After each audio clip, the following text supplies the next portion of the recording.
শুভ সকাল বন্ধুরা, নতুন দিন নতুন সকাল, তার সাথে নতুন আরও একটা ব্লগ। আমি হাওড়া জেলার ছোট্ট একটা গ্রাম থেকে ভিডিও করছি। আজকে হলো মঙ্গলবার, হ্যাঁ মঙ্গলবার। আমি এই দিনটা কী করে ভুলে গেলাম, আজকে মঙ্গলবার। এই মাত্র আমি লোন দিয়ে বাড়ি এলাম, এই মাত্র বলতে এই 10 মিনিট হলো লোনটা দিয়ে বাড়ি এলাম। এই মঙ্গলবার এলেই না কতগুলো করে টাকা বেরিয়ে যায় লোনের জন্য। নেওয়ার সময় তো খুব ভালো লাগে, কিন্তু দেওয়ার সময় সত্যি সবারই খারাপ লাগে। এই এতগুলো করে টাকা বারবার করে দিতে হচ্ছে। তো যাই হোক, আজকে সকালটা শুরু হয়েছে অনেকক্ষণ আগে, তবে আজকে ঘুম থেকে উঠতে অনেকটা দেরি হয়েছে। আজকে তখন ঘুম থেকে এত মানে কি বলবো, সকালবেলা এত সুন্দর ওয়েদারটা থাকে না, ঘুম থেকে উঠতেই ইচ্ছা করে না আমার। তো যাই হোক, তাও করে করে 7:20 দিকে ঘুম থেকে উঠলাম। আর তারপরে তো রাতেরবেলা বাসন মেজেও শুই না এখন, কেননা বৃষ্টি পড়ছে সবসময়, আর পাতকতলাটা অন্ধকার, কোথায় কি সাপ টাপ এসে বসে থাকবে, তার জন্য আমার প্রচণ্ড ভয় লাগে। তো তার জন্য আর বাসন মেজে শুই না, সকালবেলা উঠে বাসনটা মাজি। তো মানে এমনি কি বলো তো, প্রত্যেক দিন তাড়াতাড়ি উঠে যাই, আর আজকে একটু দেরি হয়ে গেল। রান্নাটাও করেছি একদমই নাকে মুখে গুজে রান্না করেছি, যা পেরেছি। ওই 7:45 সময় রান্না বসিয়েছি, মানে বাসন মেজে চেঞ্জ করে মুখ হাত পা ধুয়ে 7:45 সময় রান্না বসিয়েছি, দিয়ে 8:30 সময় শানু বেরাবে। তাও আজ শানু 5 মিনিট 10 মিনিট দেরি হয়ে গেছে কাজে বেরাতে।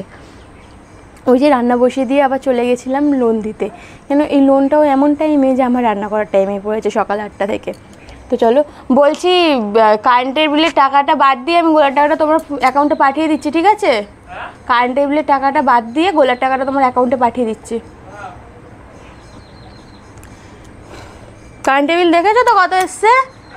কারেন্টের বিল দেখেছো তো কত এসছে? ওই 800 মাসে, বছরের আবার কি মাসে ওই 890 না 880 এরকম এসেছে মনে হয়। ওই ধরো না 450 টাকা, ওটা বাদ দিয়ে আমি বাকিটা পাঠিয়ে দিচ্ছি। তো ঘরের কোনো কাজবাজি এখনও হয়নি, চলো সাথে থাকো, কাজবাজ করতে থাকি আমি।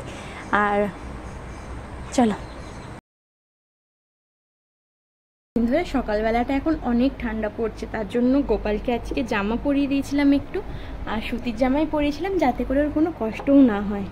তো সকালবেলা ওকে খাবারটা খাইয়ে দিচ্ছি, আর আজকে খাবারে ওকে জেমস খাইয়েছিলাম।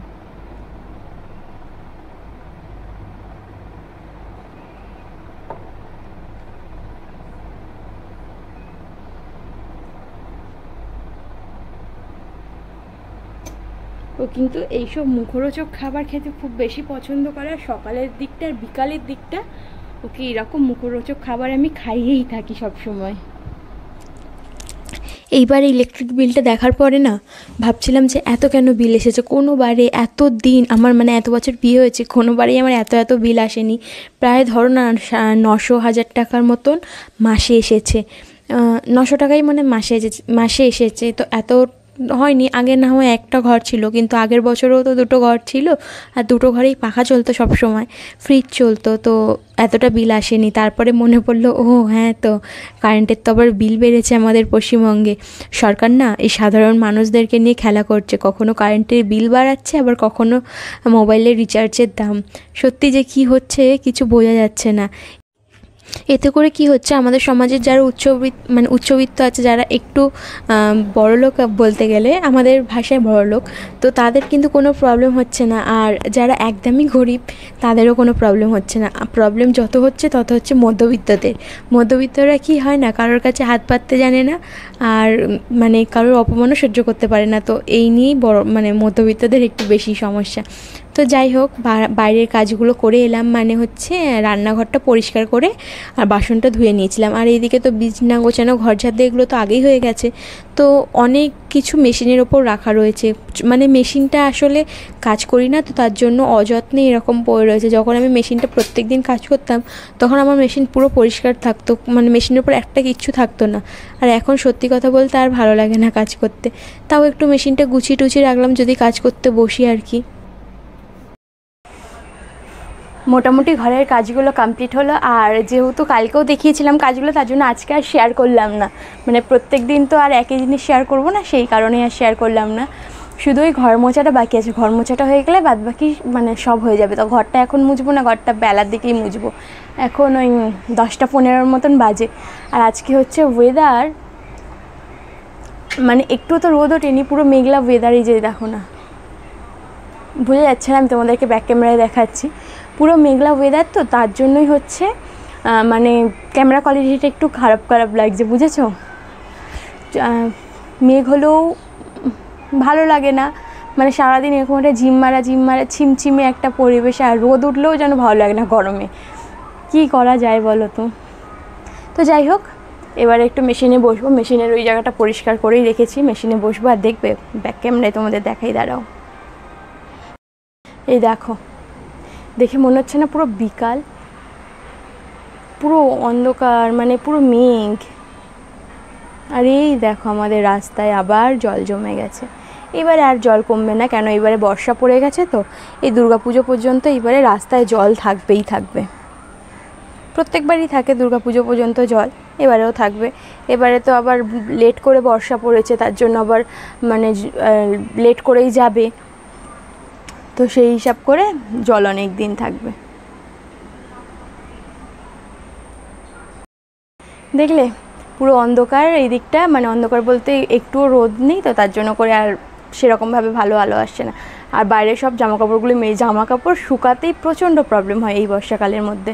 এই হাওয়ার মধ্যে যতটা শুকায়, তারপর রাত্রিবেলা আবার ঘরে কিছুটা দিয়ে দিই পাখার তলায়।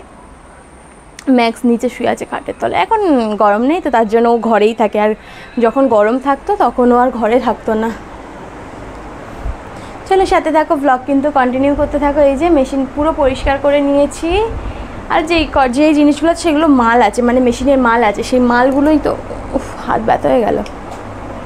এই মালগুলোই তো করবো, তো এই মালগুলো তার পরিষ্কার করলে হবে না। যে কটা আছে ওইগুলো মাল আছে, করতে বসি চলো। দুপুরবেলা স্নান করে পুজো দিয়েছিলাম, আর এরপরে ম্যাক্সকে খাওয়াবো আর আমি খাবো, আমি খেতে বসবো। তো কী হয়েছে জানো তো, আমাদের এই রাস্তাটা এই যে জল জমা শুরু হলো, দুর্গাপুজোর পর্যন্ত আমাদের এখানটা জলই থাকবে। দুর্গাপুজোতেও আমাদের সেই কী বলো তো, জুতো হাতে করে নিয়ে বেরাতে হয়। যতই সেজে গুজে সুন্দরভাবে বেরাই, কিন্তু ওই যে বাইরেটা একদম ম্যাচাকার হয়ে যায়। কিন্তু যাওয়ার সময় তবু ঠিক আছে, কিন্তু আসার সময় না আর ইচ্ছা করে না। তো যাই হোক, পুজোটা দিয়ে দিলাম, দিয়ে এবার এখানে খেতে বসেছি। পুঁই শাকের তরকারি, আলু সিদ্ধ আর ডাল। আর সকালবেলা বানিয়েছিলাম ডিম সিদ্ধ আর আলু ভাজা, কিন্তু সেগুলো আর আমার জন্য রাখিনি। আমার ভালো লাগে না, মানে অত কিছু দিয়ে আমার খেতেও ভালো লাগে না। আমার একটুখানি কম খাবার দিয়ে খেতে বেশি ভালো লাগে, যার জন্য করে আমি নিজের জন্য শুধু এই একটা তরকারি অথবা ডাল আলু সিদ্ধ এইসবই রাখি। এখন 4:45 মতন বাজে, আর একটু ভিডিওর কাজবাজ করে দুপুরবেলা একটু শুয়েছিলাম। আর আমি তো শুলে ঘুমিয়ে পড়ি, সেটা সবসময় বলি, ঘুমিয়েও পড়েছিলাম। আর এত ভয়ানক একটা স্বপ্ন দেখলাম যে সাথে সাথে উঠে বসে পড়লাম। আর ঘর তো পুরো অন্ধকার করেই শুয়েছিলাম, দরজা জানলা সব বন্ধ ছিল। তো কী হয়েছে জানো, উঠে সাথে সাথে জানলা খুললাম, আর অন্ধকারে থাকতে পারছিলাম না, এত ভয় লাগছিল। প্রচণ্ড ভয়ানক একটা স্বপ্ন দেখলাম। উঠেই আগে ভগবানকে নমস্কার করে বললাম যেন এইরকম কারোর সাথে না হয়। ভগবানের কাছে চাইবো যে এইরকম মৃত্যু যেন কারণ না হয়, কারণ না, নিজেদের তো কারণ নাই, আর অন্য কারোরও যেন না হয়। এত কষ্ট সহ্য করে মৃত্যু দেওয়ার কী আছে, তাই না? একটা হচ্ছে খুব সুন্দরভাবে একটা মৃত্যু আসবে, ঘুমাবো, তার মধ্যে মারা যাব, এইরকম মৃত্যু যেন সবারই হয়ে যায়। তো সেই মানে কীরকম একটা লাগছিল। তো বাইরেটা একটু এলাম ওর জন্য। আর বাইরেটায় বৃষ্টি পড়ছে, জানো তো, দেখে বুঝতে পারছো কি না জানি না, একদমই ঝিরিঝিরি বৃষ্টি পড়ছে বাইরেটা। আর ম্যাক্সকে দেখো ওখানে দাঁড়িয়েছে, ওখানটা কত পিঁপড়ে। ম্যাক্স ওইখান থেকে সর, ওখান থেকে যাও বাবা, ঘরে যাও, ঘরে যাও। বৃষ্টি হচ্ছে না, তার জন্য পিঁপড়ে হচ্ছে অনেক, বারান্দার মধ্যে সব পিঁপড়েগুলো উঠে যাচ্ছে। এই দরজার সামনেটাই ভর্তি জানো পিঁপড়েগুলো। একটু এবারে মনে হয় ঠিক লাগছে বাইরের হাওয়া বৃষ্টি পেয়ে। চলো ঘরে যাই, ফোনের মধ্যে না বৃষ্টি পড়ছে, বুঝেছো? আর এক্ষুনি পড়তেও চলে আসবে। রাস্তাটার মধ্যে তো জল হয়ে গেছে, আর হয়তো কদিন পর থেকে আমাকেই পড়াতে যেতে হবে। হয়তো ওরা আর আসবে না পড়তে, মানে আমিই বারণ করব, কেন বেশি জল হয়ে গেলে আমি নিজেই পড়াতে যাই, গিয়ে পড়াই। আর একটু একটু জল থাকলে তখন ওরা আসে। ওটা তো তোমাদের বললামই না, স্বপ্নটা বলতে গিয়ে ম্যাক্সকে দেখতে গিয়ে আটকে গিয়েছিলাম। তো স্বপ্নটা কী দেখলাম জানো, যে একজন হচ্ছে তার বাড়ির 2 তলা থেকে পড়ে 1 তলায় আটকে গিয়েছে, মানে পড়ে গিয়েছে, গিয়ে তার কোমর থেকে মানে মাথা থেকে কোমর পর্যন্ত আছে, আর কোমর থেকে প্রত্যেকটা টুকরো আলাদা হয়ে গেছে, পুরো মানে ছিন্ন ছিন্ন হয়ে আছে। এইটা হচ্ছে মানে অন্য একজনে দেখেছিলাম, পুরো রক্ত মাংস সব আলাদা হয়ে আছে, এরকমভাবেই দেখেছিলাম। তো এতে তো ভয় পাওয়াটা অনেক স্বাভাবিক, তাই না? তো এই যে আস্তে আস্তে পড়তে আসছে। ম্যাক্স সরে যাও, ঢুকতে দাও ম্যাক্স। আর কেউ আসছে? যা বস। তো এতে করে প্রচণ্ড ভয় লাগছিল আমার। চলো আর ভিজবো না, ঘরের ভিতরে যাই, কেননা পড়তে এসেছে এবারে, আর আমি কি বাইরে দাঁড়িয়ে থাকবো? একজন আসুক আর দুজনই আসুক, ঘরের ভিতরটা যাই। বসো, তুমি বসো। হ্যাঁ বসো। এ তো গুড বয়, তো ভালো ছেলে আছে, কথা শুনেছে। সবাই যখন আসবে তখন কথা শুনবি তো? এখন তো একা এসেছে বলে কথা শুনছিস। দেখ এদিকে, দেখ এদিকে, পাত্তাই দেয় না কোনো। পড়ে সবাই বাড়ি চলে গেছে, তখন কটা 6:30 পৌনে 7টা হবে, তখন ছুটি দিলাম। দিয়ে একটু বসেছিলাম, তারপরে আমি মুড়ি আনতে পাঠিয়েছিলাম, মানে বাবার কাছে টাকা দিয়ে এসেছিলাম, আমার বাবার কাছে, বাবা এনে দিয়েছিল। কি বলো তো, আমাদের মুড়িটা অনেক বেশি লাগে। আসলে কি বলো তো, আমি বেশিরভাগ টাইমটা রাত্রেবেলা মুড়ি খাই, রুটিটা অতটা খাই না, পরোটা করলে খাই, না হলে মুড়ি খাই। আর শানু খায় সন্ধেবেলার দিকটা, আবার কাজে যাওয়ার সময় নিয়ে যায়। তো এই করে মুড়িটা অনেক বেশিই লাগে আমাদের, মাসেই 4-5 কেজির মতন মুড়ি লেগে যায়। তো এখন মানে 2 কেজি 2 কেজি করে আনা হয়, কেননা বেশি তো জায়গা নেই রাখার, অত 4-5 কেজি মুড়ি মানে বুঝতে পারছো অনেকটাই মুড়ি, তো অত রাখার জায়গা নেই বলে আমি 2 কেজি করে আনি। তো প্রথমে ভাবলাম না এই ড্রামটার মধ্যে ধরে যাবে, এর আগেও আমি ঢেলেছি ধরেনি, কিন্তু এখন দেখে মনে হচ্ছিলো যেন মুড়িটা একটু কম আছে, ড্রামটায় ধরে যাবে, কিন্তু ধরলো যেহেতু, মানে ড্রামটায় ধরলো ঠিকই, কিন্তু কী বলো তো, ঢাকা আটকানো যাচ্ছে না। এবার ঢাকা না আটকালে তো ওই যে মুড়িটা একদম নরম হয়ে যাবে হাওয়া পেয়ে। তো তার জন্য কিছুটা আবার বস্তার মধ্যে তুলে রাখলাম, রেখে বাকি মুড়িটা ওই ড্রামে রেখে দিলাম। আবার যখন ড্রামটা একটু খালি হবে তখন আবার বস্তার মুড়িটাতে ঢেলে দেবো, জানো তো। তো ওইদিকে কাজটা করে এইদিকে এসেছিলাম রান্নাঘরে রান্না বসাতে। তো বাইরে বৃষ্টি পড়ছিল, খুব বৃষ্টি পড়ছিল, আর আমার ইচ্ছাও করছিল না। ওই বললাম না যে পিঠে ব্যথা করছে, পিঠে ব্যথাটা মাঝে মাঝে বাড়ছে একটু একটু করে। তো সেই কারণে ভাবলাম আজকে একটু চলো আলু ভাজা বানাই। এমনিও আলু ভাজা অনেক দিন করা হয়নি, আলু ভাজা দিয়ে একটু পরোটা বানাবো। রুটিই বানাতাম, কিন্তু কি বলো তো, শানুর আজকে আসতে অনেকটা লেট হবে, ওই 12:30 1টা বাজবে। তো সেই টাইমে আসলে না রুটি দিয়ে আলু ভাজাটা একদমই খেতে ভালো লাগবে না। রুটির সাথে আলু ভাজাটা গরম ভাল লাগে, ঠান্ডা হয়ে গেলে তো রুটিই খেতে ভালো লাগে না, আলু ভাজা তো দূরের কথা। তো যাই হোক, এখানে আমি আলু ভাজাটা বসালাম। আর আজকে আলু ভাজাটা অনেকটা হয়ে গেছিলো, মাঝে মাঝে কি হয় একটু কম হয়ে যায়, আবার মাঝে মাঝে বেশিও হয়ে যায়।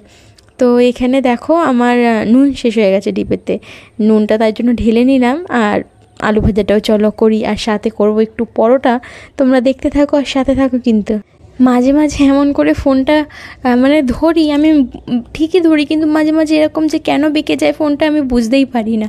তো এখন দেখো পরোটা করতে গিয়ে ফোনটা কেমন বেঁকে গেছে, কি আর করা যাবে। যাই হোক, এরকমই ক্লিপ তোমাদেরকে দিলাম, একটু কষ্ট করে দেখে নিও।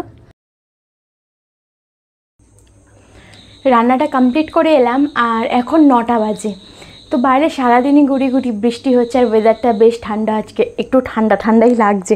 বারবার কী করছি, পাখাটা বন্ধ করছি আর চালাচ্ছি। এখন যেহেতু রান্না করে এলাম একটু গরম লাগছে, তো তার জন্য পাখাটা চালিয়ে বসবো, আবার দেখা যাবে কিছুক্ষণ পরে একটু পাখাটা বন্ধ করে দেবো। আর না হলে ওই কি আর কি চাদর গায়ে দিয়ে বসবো, জানো তো।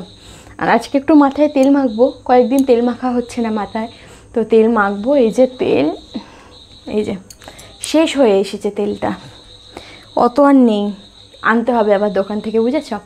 আর আজকে না শানুর আসতে অনেকটা দেরি হবে, আজকে ওই 12:30 পৌনে 1 এরকম বাজবো ঘরে আসতে।